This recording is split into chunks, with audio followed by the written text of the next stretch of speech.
They said I was too small. They said I'm too weak. They say I couldn't play men's football. I want to prove them wrong. Salam à tous les amis, bienvenue dans cette nouvelle vidéo où on va découvrir ensemble qui est Ian Madsen, un baby blues de la Cobham. N'hésite pas à liker la vidéo pour donner de la force, il y a énormément de boulot derrière. On est parti, let's go!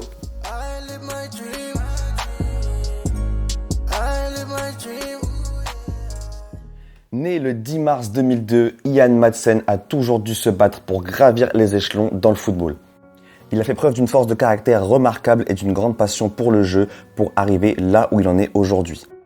Alors qu'il évoluait avec les U15 du PSV Eindhoven, il tape dans l'œil des scouts de Chelsea qui observaient à l'époque un milieu de terrain central. Les Blues le recrutent en 2018 alors qu'il n'a pas encore 17 ans. Ça y est, Ian rentre dans une nouvelle dimension et il va devoir faire ses preuves. We received a call from Chelsea. In the beginning, for us, it was a big surprise. Like a big club wants you. And he said Chelsea, and I said like, oh, one of the biggest clubs in Europe. In my head like, yeah, I'm going there. It's a big challenge to go to the UK, be on your own. Ses entraîneurs à la Cobham sont unanimes. Il a bossé comme un dingue. Il se donnait toujours à fond aux entraînements et il avait l'habitude de faire des sessions supplémentaires après les entraînements. Cette rigueur va lui permettre de plutôt bien s'acclimater à l'exigence physique et tactique qu'on retrouve en Angleterre. Après un an passé à l'académie, il s'entraîne pour la première fois avec l'équipe première de Chelsea avec d'autres jeunes talents comme Conor Gallagher ou Billy Gilmour. Cet entraînement était en préparation d'une rencontre de Carabao Cup à venir contre une équipe de 4e division. Et pour la première fois de sa carrière, Ian Madsen va être sur le banc d'une équipe professionnelle. Il était tellement excité et stressé qu'il déclare ne pas avoir dormi la veille du match. Et ça peut se comprendre, car à tout juste 17 ans, le jeune Hollandais peut connaître sa première apparition en pro.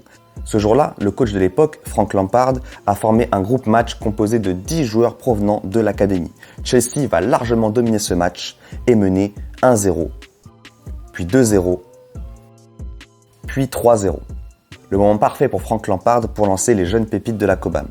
17 ans, première apparition avec Chelsea, à Stamford Bridge. Son entrée va être intéressante au poste de latéral gauche avec plusieurs bons centres notamment.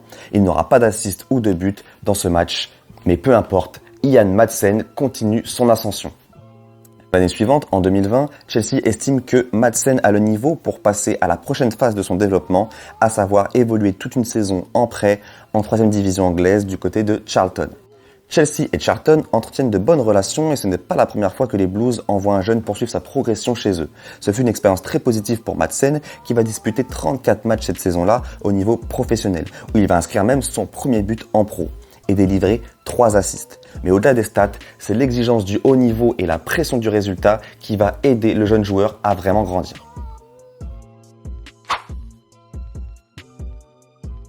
La saison suivante, Madsen obtient un prêt en 2e division cette fois-ci, à Coventry.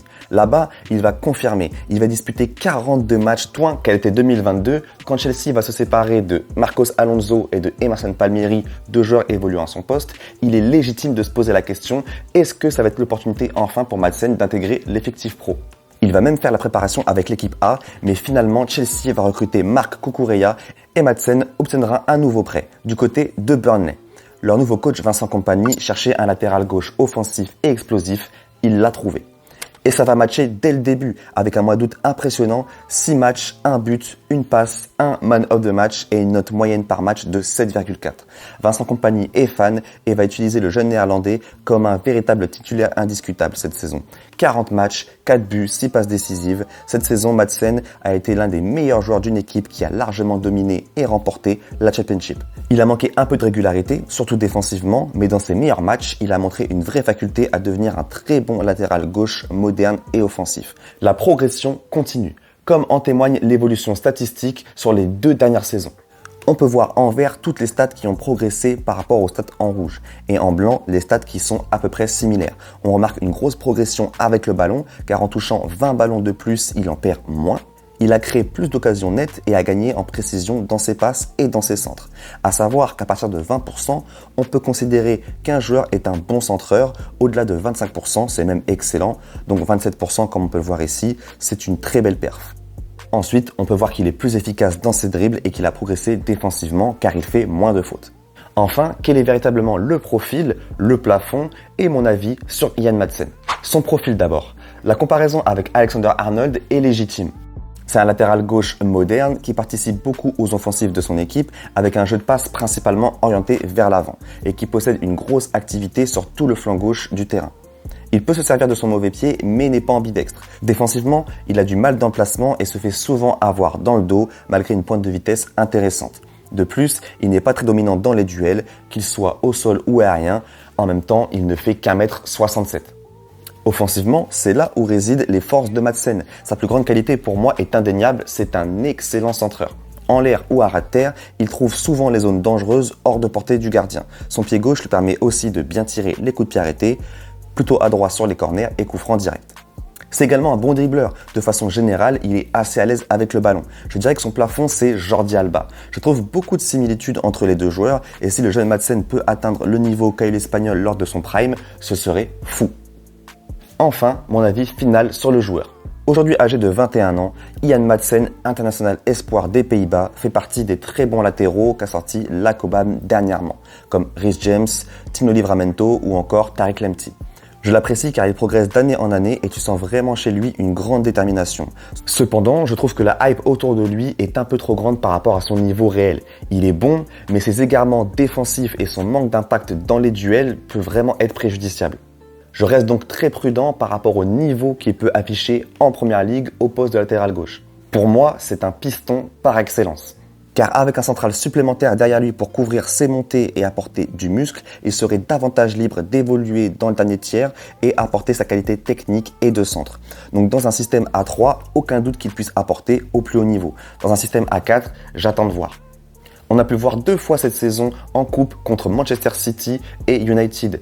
2 matchs dans lesquels il n'a pas été bon et a été très exposé défensivement. Donc oui, le potentiel est là, mais est-ce que c'est une valeur sûre qui doit à tout prix intégrer l'effectif pro de Chelsea l'an prochain? Pas sûr.